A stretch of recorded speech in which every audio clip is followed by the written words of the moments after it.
Ah, wonderful. Kunmi, good morning. Hi, good morning. And is Sara around? We've got apparently a large number of people waiting to join the call. Hi, Sara. Good morning. So this is Sara, and Kunmi is here as well. And Sarah's in the UK, and Kumi's in Nigeria. And we have two of the best people to talk to us about all things online, social media, and I'm not going to anticipate what they're going to tell us. I'm going to leave them to tell us. So thank you very much, ladies. I'm over to you. I have slides. I don't have to use the slides. I could just talk with my face. But if I can screen share, then there can be slides. It's whichever is preferred by the hosts. Okay, you can. Does it give you permission to screen share? Well, there's the button down here. I'll try to push it. No, it's disabled. So I will just talk with my face. No worries. I will fix it. Slides are good. So I will fix that ASAP. I can say a little bit about me and who I am. My name is Sara O'Connor, and I used to work in publishing. I was a children's book editor for 13 years. Most recently, I worked for Sara Odedna at Hotkey Books. And while I was there, Sara saw a thing in me, and she kept agreeing to send me on these coding courses that I wanted to dabble in. And they were very relevant to the business that she was trying to create around stories for young people that had a digital accessibility. She really wanted a publisher that could reach beyond the sort of traditional brick walls of a publishing house and let people in, use digital platforms to bring the audience to the writers that she was publishing and the illustrators that she was publishing. And I was so on board for that. And the digital skills that I had always had, but were always off to the side, Sara really pulled out of me. And now I'm not a children's book editor anymore. And now I'm a software developer directly because of Sara's sort of vision and support. And so very grateful for that. But the digital strategy of Hotkey was probably where I impressed Sara enough to get her to invite me to come on this call to talk to you. So thank you very much for inviting me to talk. Let me see if I can push the button now. Yes, I can. So. Yes, Sara, you're the host now. And so and I'll just need you to make me a quarter literary, the host again. And then we're good. Okay, so let's get into that's not the thing. I've got to move this. I've got to go there. There we go. Here we go. And then we do present. Okay. Can people see my slides? Yep. Excellent. Thank you. So I am starting with other people's words rather than my own. And Seth Godin is someone who I would definitely recommend following his newsletter. He doesn't actually have any other social media. He just has his newsletter, and we'll come to that point in a little bit. But he says a way to tell a great story is that they succeed because they're able to capture the imagination of large or important audiences. And a great story is true, not necessarily because it's factual, but because it's consistent and authentic. And great stories make a promise. And the promise needs to be bold and audacious. It's either exceptional or it's not worth listening to. Great stories are trusted. Trust is the scarcest resource we've got left. And great stories are rarely aimed at everyone. The most effective stories match the worldview of a tiny audience, and then that tiny audience spreads the story. So we're talking a little bit here about digital strategy for authors, but actually, that's not really what I want to go for. A more specific thing I'm going to talk about is building your audience without getting distracted, because the online social media digital world can be extremely distracting, but you are going to use it as a tool and not as a procrastination place. Okay, so the 5 things that I want you guys to think about when approaching your strategy for digital as writers is that you should have something to say and find people to listen, and then keep those people and as much as possible, automate what you're trying to do so that you are saving your time for the important thing, which is writing. And then at the end of your cycle, you're asking for the sale and nothing else. And I'll explain a bit more about what I mean as I go. And I'm so grateful to Aisha in her wonderful talk, and very inspiring, because what she is talking about is the truth and the core of what I think you should be online. So the questions that she's encouraging you to ask, such a wonderful approach. The questions, the truth about what you're trying to write, why you're trying to write it. That's the core of who you should be online. When you're tweeting or Instagramming or whatever it is, and we can talk about platforms in a little bit, but it's got to start from what is the core of your questions? What is your passion? Do this authentically. It's not about sort of splattering out a whole bunch of things about, maybe what you ate yesterday, although that can definitely tie into what your questions are. But the time that you spend online and building your audience should begin from the same questions that you're asking with your story. And that's how it's authentic, and that's how it's meaningful, and that's how you're going to find people for you. And that will also be how you don't get distracted, because you can go definitely down rabbit holes in so many different social media platforms. But the way to make it a tool that works for you is to start with those questions and tweet or post about them and how they are developing in your thought process. And that is you letting your audience in to the story and the worlds that you are creating. And that is how you will find people to listen. And it's definitely not to all the people. It's finding the right people. And if you are starting with those questions, people who aren't interested in those questions or the answers that you're trying to find, they won't be paying attention, and that's good. You find the people that are interested in the things that you are talking about, and they are your audience. And the same thing about platforms. I would not recommend having a presence on every platform. I would recommend dabbling and seeing which one fits into your normal pattern of life. If you like short, quippy words, Twitter is great, or even short, quippy words in a thread. If you are visual, or you like posting pictures, or you take pictures of things in your life that help you ask questions, then Instagram is great. If you're more, like an audio person, there's things like Clubhouse. Whatever the formats that fit into your normal world will be the right fit. They'll be the right fit for you and the right fit for the people that you're trying to reach. But again, don't be distracted by desperately plugging all the platforms, because you need to keep your time for the writing. And this is the thing that I feel very strongly about. You've got to be able to keep your people. So you don't own these major networks, these social networks. You don't own your Twitter feed. You don't own your Instagram. And if they shut you down, or if they get closed down or whatever, all of that audience that you have built, all of those people you're connected with, poof, they're gone.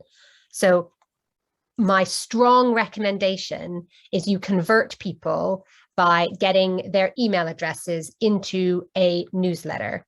Then we're talking about permission-based marketing. They have said, I like all these questions that you're asking. I like the way that you're asking them. I like interacting with you. Here is my email address. Tell me more. And there's a platform called MailChimp, which is very easy to use. It's easy to understand, and it's very well supported. You funnel their email addresses into a MailChimp account, and then very gently and carefully, you offer free and useful content to them once a month, maybe. You build trust as you send your newsletters into their email, and you are consistent and careful, but you're not distracted. You're still at the core of your story. You're still talking about the same things that you talk about in your social media presence, and then you aren't distracted. So you've found a place in the network world, you grab their email addresses, and then you are talking directly to them, and then that can't go away. And you know, these are your core fans, your core audience. These are the people who care most about what you're doing, and they want to stick with you. And the automation can be in twofold. So I've heard a lot of great advice about people who create a lot of content online. It's not live. So they've got a document or a spreadsheet where the things that they think they're going to talk about, they've got a big long list over here. And then at regular intervals, they just pluck the thing off the top and post it wherever they're posting it. And that's one way of making sure that you can be consistent and not in big batches. But also with the newsletter, you've got to remember that you've got books to write. So the smartest way to approach from your social network into your permission-based marketing is you've got 3 or maybe 5 set newsletters that you can send to new subscribers automatically. So someone in January gives you their email address, somebody in March gives you their email address, they get the same first 3 monthly messages from you. Because MailChimp will allow you to automate that as a sort of onboarding process. And then they fall into your new newsletters whenever you write them. Also, so my static website suggestion here is writing a blog on your own website is the hardest way to build an audience because it isn't networked. And so people have to come to find you. And that's the most expensive way. That's the hardest way to engage with people coming to you. So my recommendation is if you don't have a website because you're like, oh, I don't have time to update it. Don't try to make a website that you need to update. Have a static website. You can use Wix or WordPress. Both of those have free options with advertisements, or you can pay a small amount of money to get rid of the advertisements. And then it is just you owning your presence online. So it can be the pieces of you that you want to show them, but once it's done, it's done. And then the way that you interact with people is on the networked social media places, then bringing them into your newsletter. So always remember that the books are the most important part of what you're doing. If you are concentrating on the core questions of your book, you will be progressing and focusing on the right things, and the people will come to you. So you've done all of the things. You've focused on your story. You've been talking about your story out in the world. You've built up your newsletter, and you finally have a thing that you want your people to do. Because the whole time you've been sharing your process and talking about who you are, and your newsletters have been helpful with writing tips and thoughtful processes and interesting things that you found. You've just been giving and giving and giving, and now is your time. Your book is coming out. You've just finished your ebook. You now have this wonderful trust that you've built up with people, and you ask for the sale.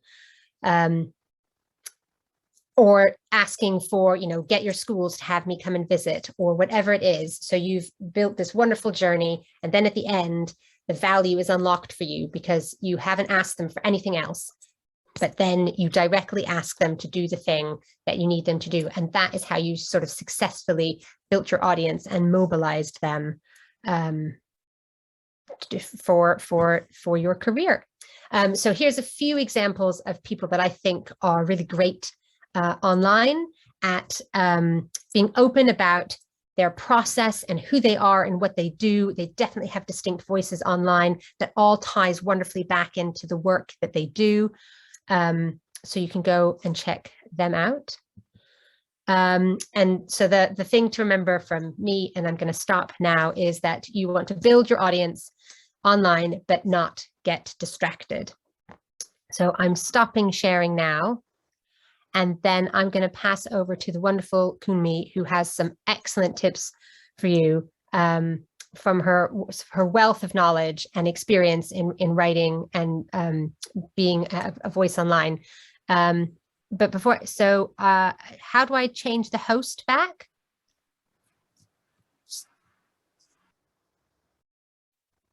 Well, I'll do that in the background. Can you go ahead and just talk? click on my name and click make a host. Oh, fine. Participant list. Excellent. I am now silent. Thank you so much, Sara. Hi, Kunmi. Hi, Sara. Hi, Debbie. Hi, everyone. Nice to be here. Thank you so much for inviting me to speak, both Sara and Debbie. And thank you, Sara, for, first of all, I'm really glad you had slides because I have a few slides as well. So I wasn't just the forceful person that just came with slides. Yeah, so I'm glad. I'll be taking over from where Sara left off, but just before that, I'll just introduce myself. My name is Kunmi. I am a writer, but not like you guys. I'm not as talented as you guys. I can't tell stories. I wish I could. But I work for a magazine in Lagos, in Nigeria. So it's a women's magazine, fashion, beauty, and lifestyle based. But I also have an ebook. So yeah, I think it sums me up perfectly just to say I'm a writer. And Sara told me to say very proudly that I'm a writer.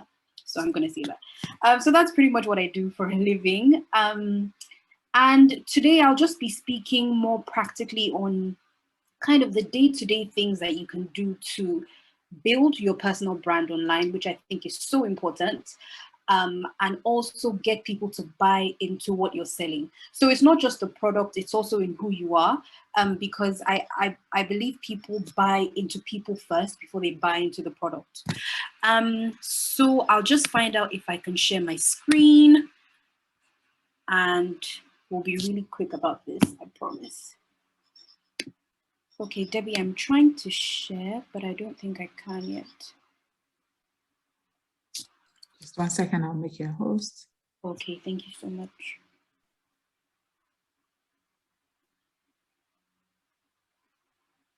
Okay, great, thanks. Almost there.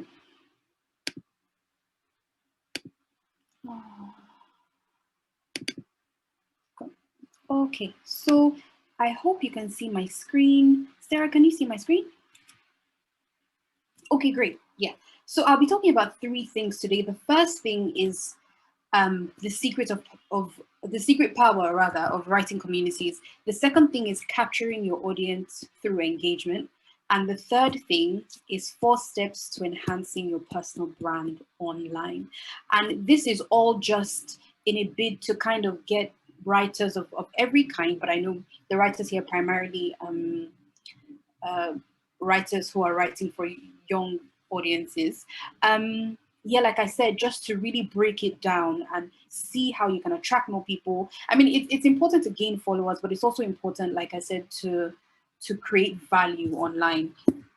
And one of the first ways I think you can really break into that online is using writing communities, okay? And I have to admit, I didn't know this until recently, but you find that writing communities online tend to be very supportive, especially of aspiring writers. So you have people who are gathered together, who are trying to be successful, and everyone is trying to lift each other up at the same time.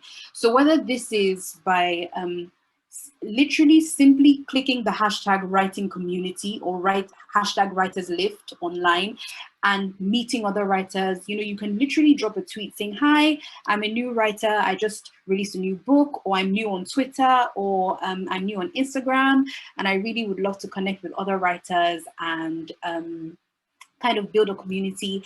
And people tend to be so supportive. I see this happen every single day. So this is something that I've seen work. So you can build a followership like that, first of all, build up your numbers online, and also show people that you have value and you have a good product.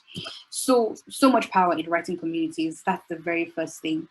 The second thing is capturing your audience through engagement.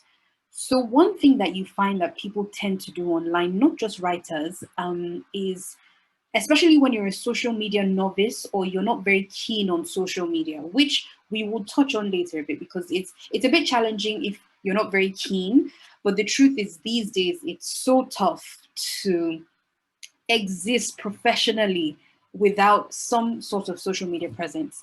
But one mistake you find that people make a lot is you set up a profile, or you've had a profile for a few years, but then you kind of post sporadically, or nothing really consistent, you know what I mean? Or you kind of send out messages, but you don't receive messages. I don't know if that makes sense. So you're not really connecting. It's kind of a one-way kind of street. There's no real engagement. I would say that is a huge thing. So something as small as okay, for example, you post something on Instagram, and then you have set up your Instagram account in a way that the link to your post from Instagram goes straight to Twitter. You would think, oh, you're just killing two birds with one stone, but not really, because the way engagement works on Instagram is completely different from the way engagement works on Twitter. So what you have on Twitter is just a tweet with the link to your Instagram post. No one is really going to click that. You know, it doesn't say anything. It's not inviting. So a different approach would, you could literally copy the same caption, post it on Twitter, and add a photo or a GIF or a video, and you would have way better reactions to that. So that's a very small example, but it's a mistake you see people make quite often. So engagement is key. Like I said, it's a two-way thing. If people know that when they reach out to you, you're going to reach out back, you're more likely to keep building that followership and keep getting attention, as opposed to someone sends a DM to you saying, oh, hi, I just read your book, it's fantastic, and then you don't respond for 2 months. You know what I mean? It's not the most encouraging thing. And people engage with other people who engage. I hope that makes sense. Yeah, people engage with people who engage back. So, you know, I love Twitter, so I'm going to have a lot of Twitter references. I love using Twitter, but then it works for me because I enjoy spending time on there, first of all. So if you come on, if you go to my page, you know that, okay, she posted 2 days ago, 1 day ago, she posted 36 tweets today. She's actually on here. And if I reach out to her, I can actually get through. And I've gotten jobs through Twitter, just, you know, people knowing that you exist online and people being able to see what you're about. I think that's very important. So engagement, so key. Learn how to connect and be consistent. And now I'm going to dive into building your personal brand online. Or if you've already started that process, enhancing your personal brand online. When we talk about personal branding, people tend to think it's, you know, Sara touched on that earlier, having a website. That is very important. And I don't actually have a website. And I said to Sara, I'm going to use Wix and build a website. It's very important. But yes, before all that, personal branding at its core, it's really your skills, your values, your beliefs, your talents, everything coming together to reflect who you are. So that's both online and offline, right? So you might not actively wake up and think, okay, today I'm going to build my personal brand. The truth is, you've been building your personal brand since the very first day you signed up to a social media account, or the very first day you built your website. You've been communicating. So the question is, what have you been communicating? I hope that makes sense. So it's not just about having a clever tagline or using a particular font or having a website. It's really a blend of your skills, your talents, your beliefs, everything in one place, on social media and off social media. But of course, social media exposes you to a way bigger audience, which is where the benefit is.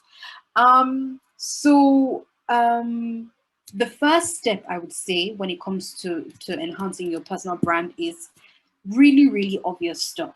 Now, when you have an account, whatever it is, Clubhouse, TikTok, Instagram, Facebook, whatever it is, the first thing you need, and this sounds so basic, but it's a clear cover photo, okay? So a photo where we can actually see your face. I mean, you see people do things like use their dogs and all that. I like that, that's cool. But I would also say, if you're building an audience, it would be nice for people to kind of see what you look like. Not to judge you, but it's all kind of part of the package, if that makes any sense. So basic information, a short bio about you.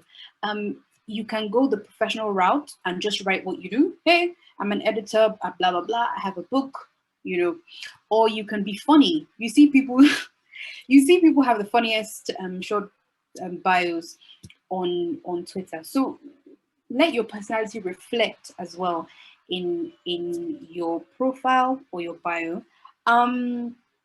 Yeah, your business information. For instance, if you have an agent, you have a manager, or it's just you, your email. I find that email works as well, just to have your email up there. People can know how to reach you kind of directly. Yeah, so basic information I think is very important. A clear photo, a clear photo, so key. And then the second step is showing off your personality or your personal side. Okay, so I'm not asking you to put up pictures of your family or your kids or your dog if you want to. You don't have to do that, but the truth is, people want to see the you that's not business. They want to see the casual you. They want to see the fun you. They want to see the non-business side of you. They want to see the non-writer side of you, if that makes any sense, because it's relatable. I mean, we're all human beings at the end of the day. So, you know, you just want to, you want to know that the person you're engaging with online is a human being. So whether that's your funny side, or whether that's your cheeky side, or, you know, whatever it is, or your interests, just share. I've seen on Instagram a lot of people sharing like photos of maybe your messy writing desk, or your frustrations as a writer, or some of your wins, your successes. People want to know those things. You find sometimes even with writers, maybe you've been awarded with something important, or you had a great review online, and no one kind of knows about that. You know, so I think show off. It's very, very important to show off, because you need those numbers, and you need people to buy into what you're selling. So by all means, show off your personal side, and also share your successes, share your failures as well, if that's something you're comfortable with, because so many people will be able to relate with that, and that's really how you build a community. I hope that makes sense.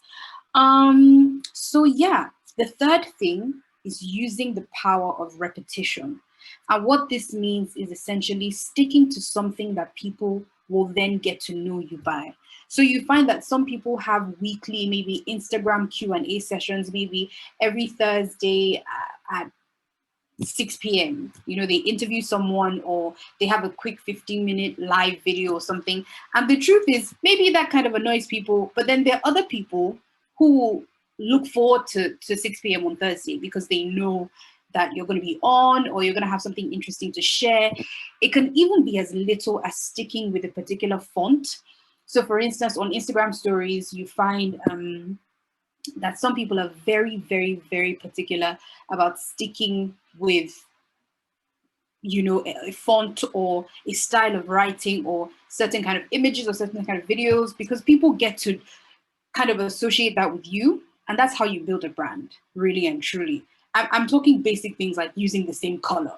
Like if if that's how you'd like to go with that, all these little details matter. So find what you're interested in, and keep doing it, and keep showing people that you have value, right? I think sometimes we think about value as something huge, and you know, maybe like, I can't think of any example, but to be honest, you never know what people will value.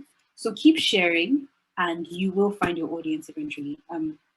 So yeah, repetition is very important. And if you find that you're someone that doesn't really enjoy using social media, I would say two things. First of all, you might be putting yourself under a bit of pressure to either use every platform.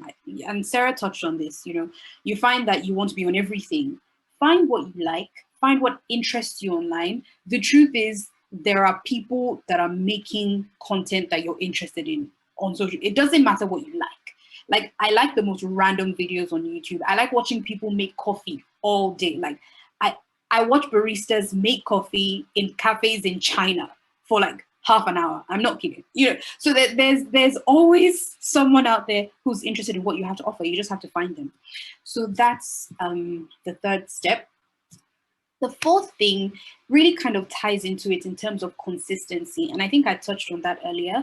It's important for you to not just see social media as a one-way thing.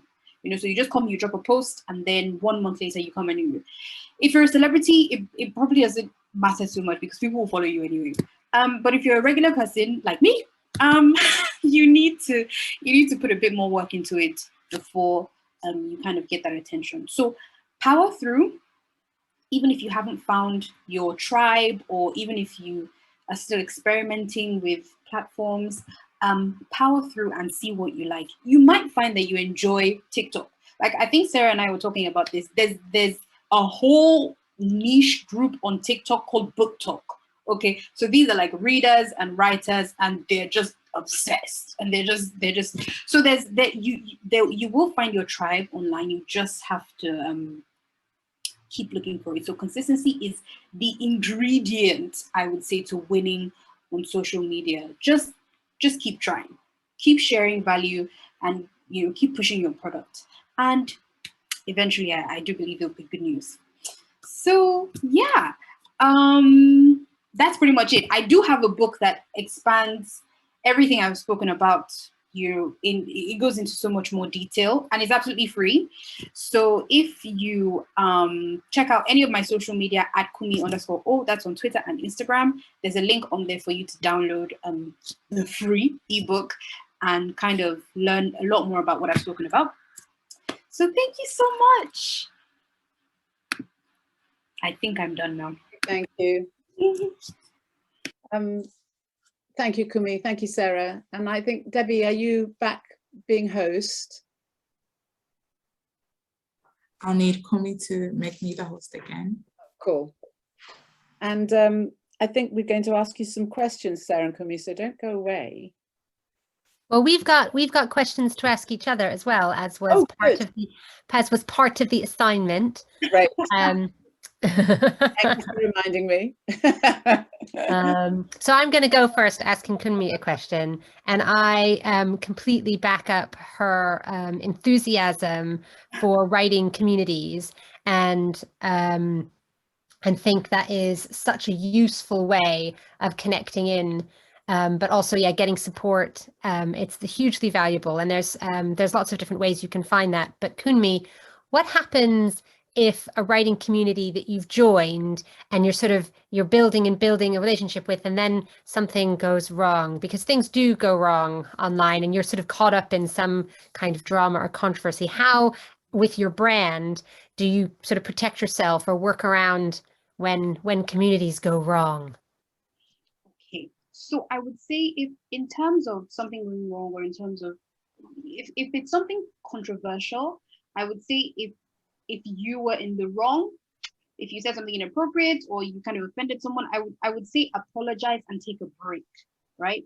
But if it was something else that probably wasn't your fault, I would still advise just distancing yourself for some time from the community. This could be a week, and this could be 3 weeks, I don't know. But I find that in the heat of things, especially online, things can get really ugly really quickly. So it's advisable, I would say, just to give it a break. You can still post the way you would, but in terms of the community, you can kind of let things settle and apologize if you need to. Yeah, I think that's great. Great advice. Okay, I've got another question for you then. Okay. How big is the right size? What should writers be aiming for when building the audience? This is a $1 million question. Because the bigger the better. But I think it's important not to focus on numbers in the beginning. I think what's more important is to focus on value, and the numbers will follow. But there are definitely things you can do to bring up your numbers. In terms of that's quite tough. Okay, you know what? I'll say this: the numbers that probably aren't advisable, are in the tens. So you don't really want someone coming to your profile and then you have 10 followers. It's not a really good look. You know what I mean? So actively try and build those numbers up every day. the bigger the better, but you're not too low, not too low. So like, yeah, so 100 is a good goal, right? Like if you're just starting out, Yes. to get out of the tens, if you crack 100, Yeah, then yeah. you know you're kind of doing the right sort of thing, and it's going to grow. Yeah, you do. And then you see people say, you know, hi, I'm new on Twitter, please follow me. And, you know, I only have 6 followers. And in like 2 days, they have 500. It's crazy. You know, sometimes just ask and people will follow. I think that's true too. Yeah, just, you know, being honest, like I'm new here and I'm looking I need the help. Mm. Yeah. Okay, so I have a few questions for you as well. I'm going to try and make it quick so that we can get other questions in. But what's one or a few common mistakes you see younger writers making on social media? And that is a great question. From my publishing industry perspective, I absolutely agree with you that people should write their successes and write about their failures. But when you're writing about your failures, don't be too faily. So don't say, oh God, I've got my 30th rejection and I hate all editors and publishing is horrible and I hate them all, and naming names and that sort of thing. So there's an honesty about failures that's very compelling and very engaging. And honesty and truth is great, but rage and bitterness is not a good look, because one of the reasons why a pre-published writer, a pre-acquired writer might be online to build their audience is, you know, an editor or an agent that is interested in working with them is definitely going to Google you and look at how you are online. And if it's, you know, really horrible about people, they're not going to want to engage. That's not something people want to engage in. Well, that's not true. Some people want to engage in that, and it can be very cleansing, but I strongly recommend you do that in the private part of your writing community, quietly, not in public. So the grump in private and the honesty about failure in public, and because everyone can respect that. So I think that's one of the pet peeve kind of turn off mistakes people make. But I also think, and we've both said it, it's spreading yourself too thin, right? It's, you know, I'm not committed to any one audience. I just want all the audiences, and not giving back and not engaging. So it really is important to find the platform that you like, that works for you, and a section of it, so that it's a back and forth and a useful, valuable thing. All the words that we've been saying. Don't spread yourself too thin, because then it does become a distraction, and then you're not writing the book that you're trying to sell. Oh, I love that. Not writing the book you're trying to sell. Okay.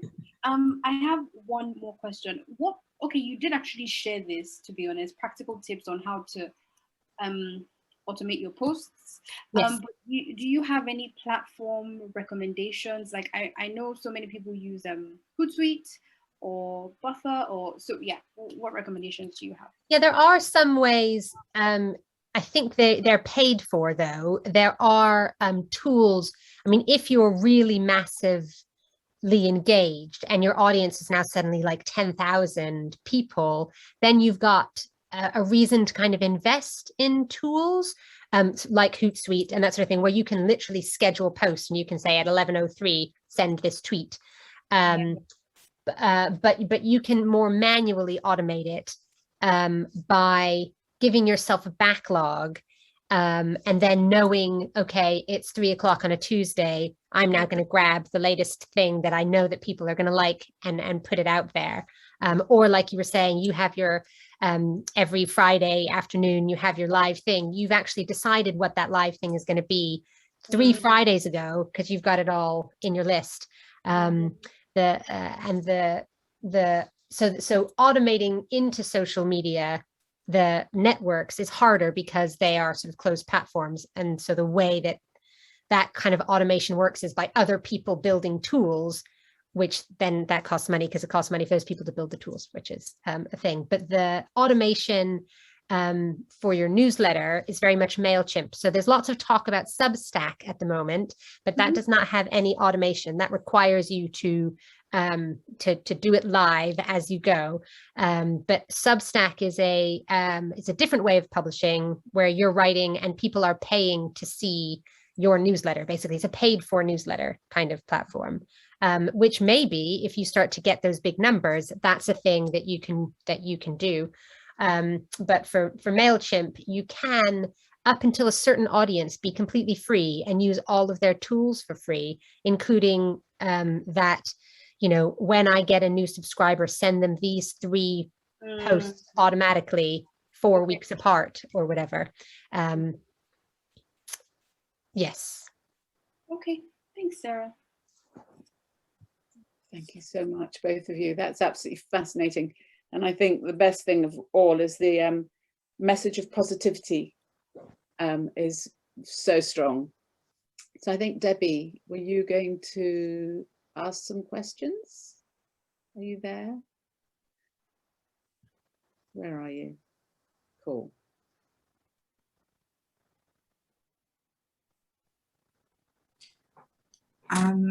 I think one of the questions I've come across often is just when you're, you know, any kind of ideas for when you're really stuck on what content to put out.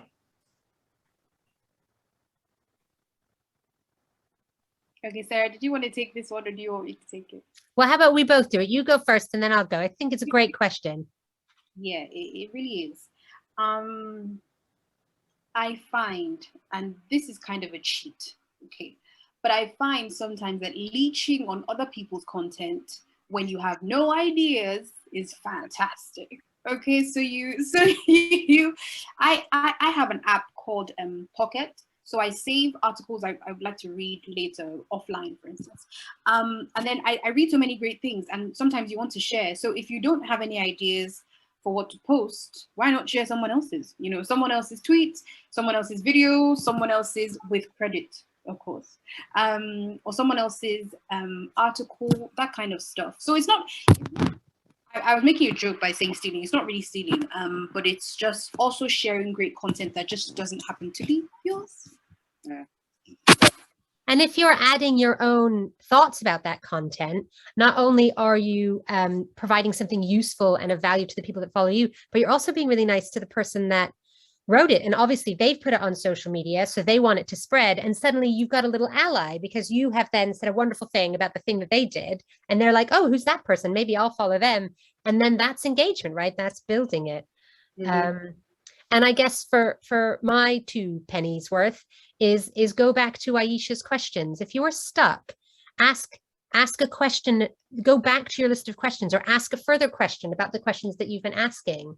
It's all a cycle and internal. So if you're like, I just don't know what to say, going back into the core of what's the story you're trying to tell, and what's the, you know, what are the things that you're internalizing and examining about yourself, that's really powerful stuff to share. And then I guess my other question is that often when you're a new writer online and you're a new writer, you're writing new to building your presence online, when you get there, you find spaces where your community and your potential audience has already gathered, right? So they are already following other writers like you. They're already in other writing communities. If your goal becomes, how do I get as much of this audience to find me as possible, as many of them as quickly as possible? You know, Kunmi gave the example of, you know, you can ask and immediately like 500 people might follow you, but sometimes they don't. So you know, beyond that like kind of first round of like, well, find me, are there other ways to just have your audience on other people's pages know that you exist? Okay, so I'll just take that. Yeah, you're so right, Debbie. The 500 followers example it's not, it doesn't happen to everyone. You know, sometimes you only get 10 people, you know, 6 people, something really small. But two things really quickly. I find that a good way to attract other people's audiences to you is kind of maybe finding a small way to, I don't want to use the word collaborate with those people you're interested in, but I would say, for instance, things as simple as replying under their tweets or engaging with their posts and getting them to connect with you, it could easily lead to what's the word? Okay, it could easily, it's nice when people can associate you with this person, okay, and the person recognizes you as well. So their followers slowly, it won't be, it's not overnight, but their followers slowly but surely can trickle down to you. Another thing people don't do often, especially individuals, is promoted tweets. I know when you're a young writer, you might think, oh no, that's not for me. Maybe it's like it's probably small businesses that promote tweets, things like that. But I think it's something worth exploring if you're really keen and you have a bit to spend. So that wouldn't be, you wouldn't promote a regular tweet like, hi, I just had eggs for breakfast. It would probably be something directly related to what you do, or your book, or yeah, something professional, I would say, about you, just to kind of get a bigger audience. Like Kunmi's fabulous free ebook, that would be a wonderful thing for her to do. Promoted treat. The way that works is you can choose the type of audience that will be sort of forced to see your tweet.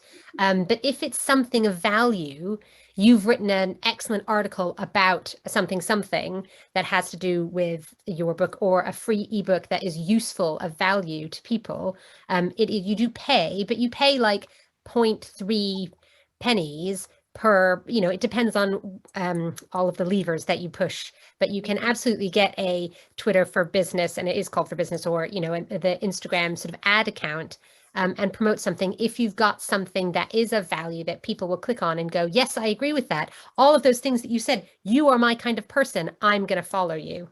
Absolutely. Spot on, Sarah. Thank you. Mm.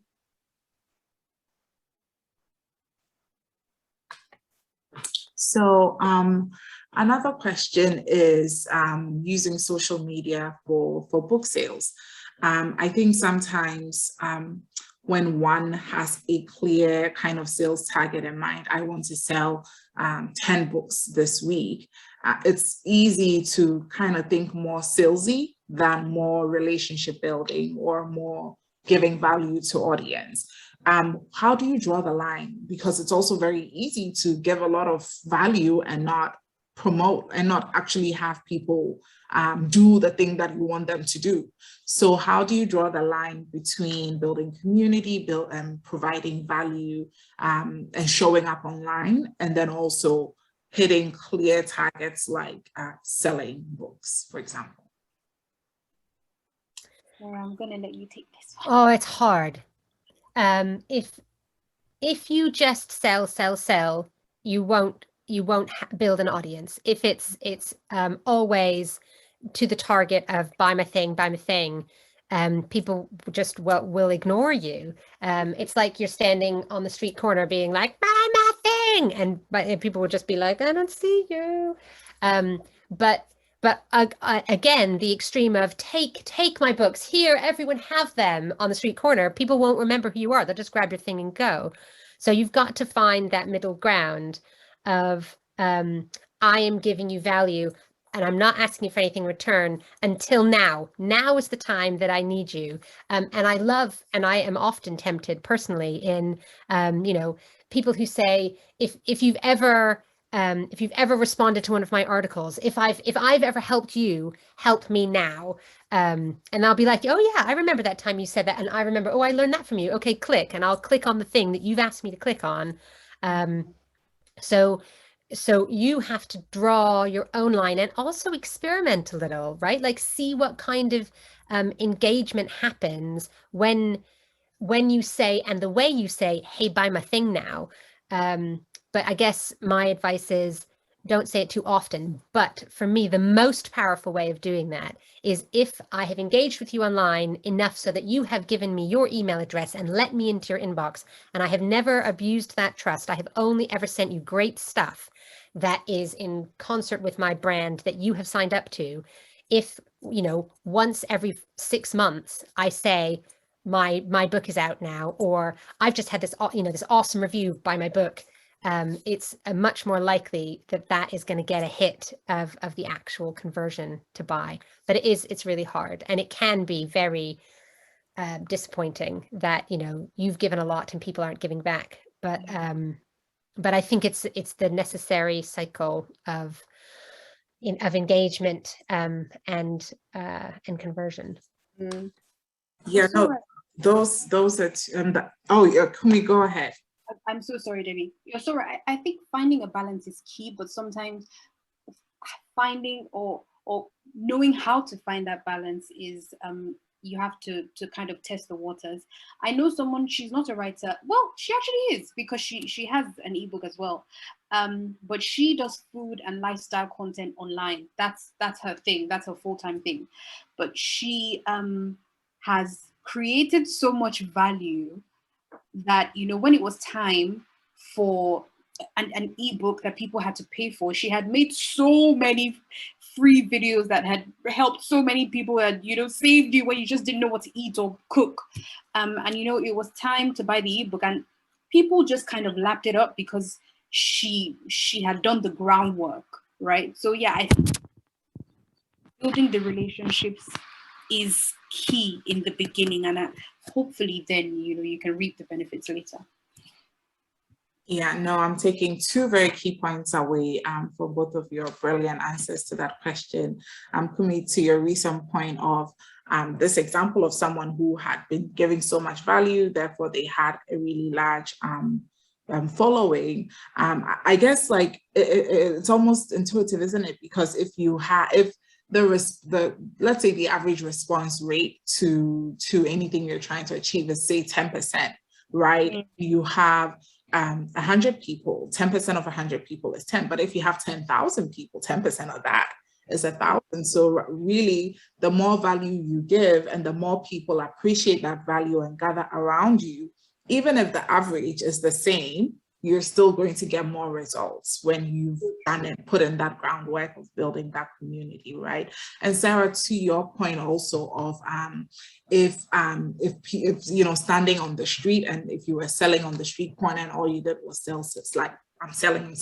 Obviously, like, if anybody's, like, if you're selling your book on the street corner, you wouldn't just say, buy, I'm selling. You would, you know, you would have conversation with people who were walking by, and you would try and learn a little bit more about them, and you will tell them about your book. And all of that takes time, obviously, but that's part of the sales process, because that's how you actually get people to buy. So I think the big takeaway from this particular question is that sometimes I think often as people in the arts, when we come to some of the technical bits, like the marketing, the sales, the building community, it feels like, oh, that's not my forte. And I feel like just that statement can, even if it's a mental statement, can put an unnecessary road, kind of, you know, like a wall in your mind. But if you break it down and you think, look, this is just about creating friends, right? This is just about having the largest community of friends that I can. This is like creating the largest family that I can. And if you have a family, you don't tax all of your family members all the time to do things for you, right? You build relationships, you give value. So I feel like if you think about it that way, it takes a lot of the pressure off. Like, your goal as a writer building a community on social media isn't to become a social media guru. Like, we cannot all be Sara and Kunmi, but we can all have friends and we can all have family members on social in the same way that we do online. So I think that should be enough inspiration for all of us to feel like we can do way more than we've already been doing.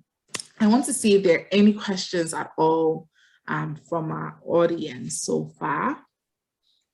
I want to say one thing, that it's such, Debbie, it's such a brilliant analogy that it's your family and your friends. That's so great, and people definitely, you'll get to know people enough that they'll start to feel that way.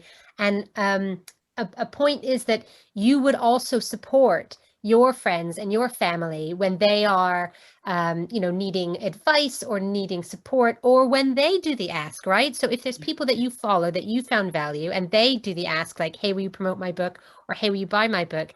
When you are doing that publicly, people are more likely to help you back. So it's a lovely connected community, like a family. Love it.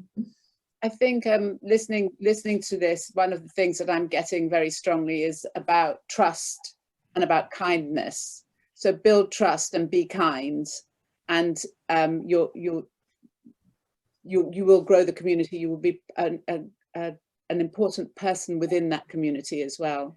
Actually, Debbie, there is a good question, but it was also something that I wanted to ask. I'm very excited. Somebody has asked, how would you recommend separating your private life from your writing related presence?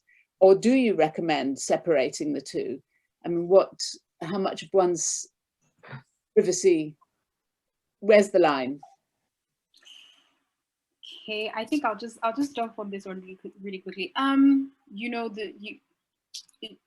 You don't need to put your credit card information online. Okay, there's too much, and then there's a nice balance. And I think it also really depends on the kind of person you are.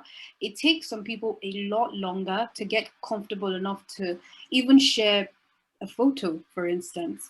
So I would say take your time. But then I think this kind of brings me back to a point I made earlier, just about realizing that think of social media, like Debbie said, like you would meeting new people. If you met someone new for the first time and all they kind of knew was your first name and your job and the city you live, you're not really building a relationship.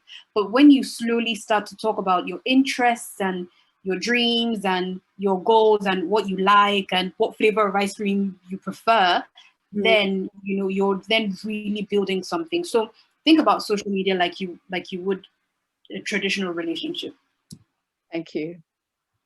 Yeah, and Sarah, I would even add, because that's a question I always have, actually. I have a young son and I work in children's books. And sometimes when we're doing bedtime stories, I'm like, oh, this would be really great to share how we're doing this. But I'm like, do I really want to put my family online? I want to put my son online.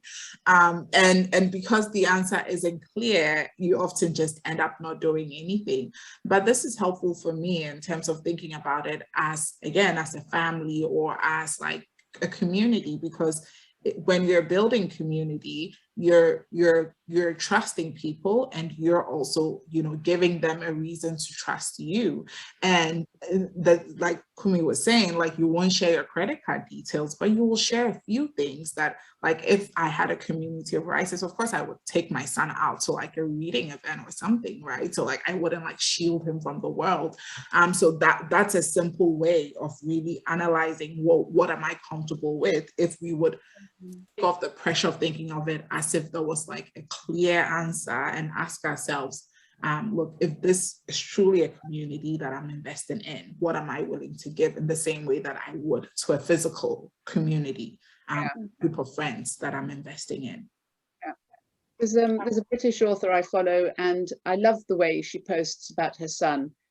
She shows us that he's drawing, or he's reading, or he's refusing to wear clothes, or whatever it is.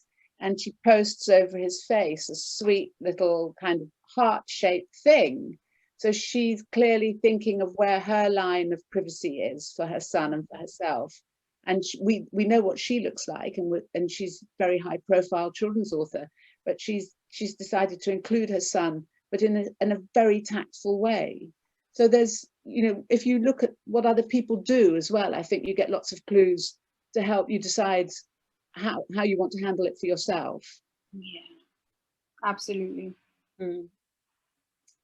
Well, it's midday, more or less, a couple of minutes off.